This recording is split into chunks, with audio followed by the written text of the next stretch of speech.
पौष मास की कृष्ण पक्ष की एकादशी को सफला एकादशी के नाम से जाना जाता है। इस दिन भगवान विष्णु की विधि विधान से पूजा करने से सभी कार्यों में सफलता मिलती है और साथ में सुख सौभाग्य की भी प्राप्ति होती है। नमस्कार, मैं प्रतिमा पांडे। हमारे व्रत और त्योहार में आपका बहुत बहुत स्वागत है। आज हम आप सभी को पौष मास के कृष्ण पक्ष की एकादशी की जानकारी देंगे कि पौष मास में कृष्ण पक्ष की एकादशी को किस नाम से जानते हैं, यह एकादशी कब मनाई जाएगी, एकादशी तिथि कब प्रारंभ हो रही है और कब समाप्त होगी, इस दिन पूजा करने का शुभ समय क्या होगा। जो लोग भी एकादशी का व्रत रखते हैं उन्हें शुभ समय में पारण करना होता है, तो पारण करने का समय क्या है, ये सभी जानकारी लेने से पहले अगर आपने हमारे व्रत और त्योहार को सब्सक्राइब नहीं किया है तो उसे सब्सक्राइब करें। अगर आप इंस्टाग्राम या फेसबुक पर हमें देख रहे हैं तो हमारे व्रत और त्योहार को फॉलो करें ताकि सभी त्योहारों की सटीक जानकारी आपको प्राप्त हो। पौष मास के एकादशी को सफला एकादशी के नाम से जानते हैं। 2025 में सफला एकादशी 15 दिसंबर के दिन मनाई जाएगी।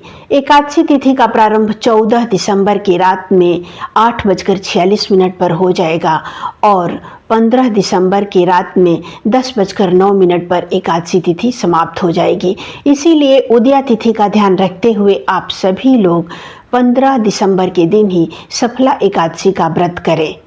सभी एकादशियों की तरह सफला एकादशी की भी पूजा विधि समान है।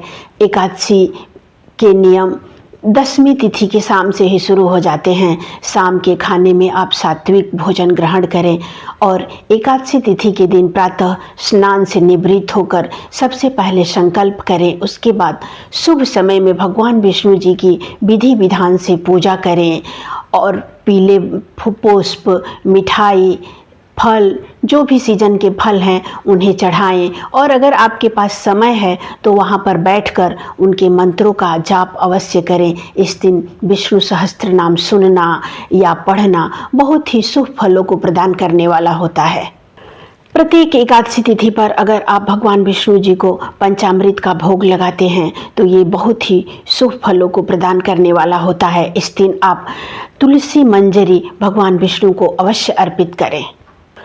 अंत में भगवान विष्णु की आरती कर पूजा को संपन्न करें और प्रसाद अपने पूरे परिवार में वितरण कर स्वयं ग्रहण करें। पूजा का समय, जो लोग भी ब्रह्म मुहूर्त में भगवान विष्णु जी की पूजा करना चाहते हैं उनके लिए शुभ समय है 15 दिसंबर की प्रातः 5:17 से लेकर प्रातः 6:17 तक। इसके अलावा अमृत काल का समय है जो भोर में 4:09 से लेकर 5:57 तक है। इसके अलावा अभिजीत मुहूर्त है जो दोपहर में 12 बजे से शुरू होगा और दोपहर में 12:57 तक समाप्त होगा। ये समय बहुत ही शुभ माना जाता है और भगवान विष्णु को अभिजीत मुहूर्त अति प्रिय है। इसलिए इस शुभ समय में भी आप विधि विधान से भगवान विष्णु की पूजा कर सकते हैं। महत्व, एकादशी तिथि का बड़ा ही महत्व है। प्रत्येक एकादशी तिथि भगवान विष्णु को समर्पित है। इस दिन जो लोग भी व्रत रखकर भगवान विष्णु की विधि विधान से पूजा करते हैं उनको प्रत्येक कार्य में सफलता की प्राप्ति होती है। अगर आपके जीवन में किसी भी कार्य को लेकर किसी भी प्रकार की बाधा आ रही है तो आप सफला एकादशी का व्रत और पूजन अवश्य करें। इससे आपके प्रत्येक कार्य में सफलता की प्राप्ति होगी। हमारे पुराणों में ऐसी मान्यता है कि जो लोग हजारों वर्षों तक तपस्या करते थे और उसके बाद उनको जो फल की प्राप्ति होती है, कलयुग में जो भी व्यक्ति सफला एकादशी का व्रत रखता है उसको हजारों वर्ष की तपस्या के बराबर पुण्य फल की प्राप्ति होती है। साथ ही इस व्रत को करने से घर में सुख, समृद्धि और सौभाग्य की प्राप्ति होती है।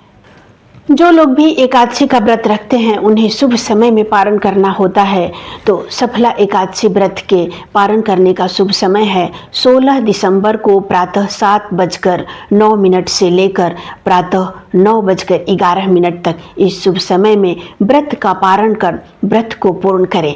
आप और आपके परिवार पर भगवान विष्णु जी और लक्ष्मी जी की कृपा दृष्टि सदैव बनी रहे, इसी कामना के साथ अगली वीडियो में हम फिर एक नई जानकारी के साथ उपस्थित होंगे। नमस्कार।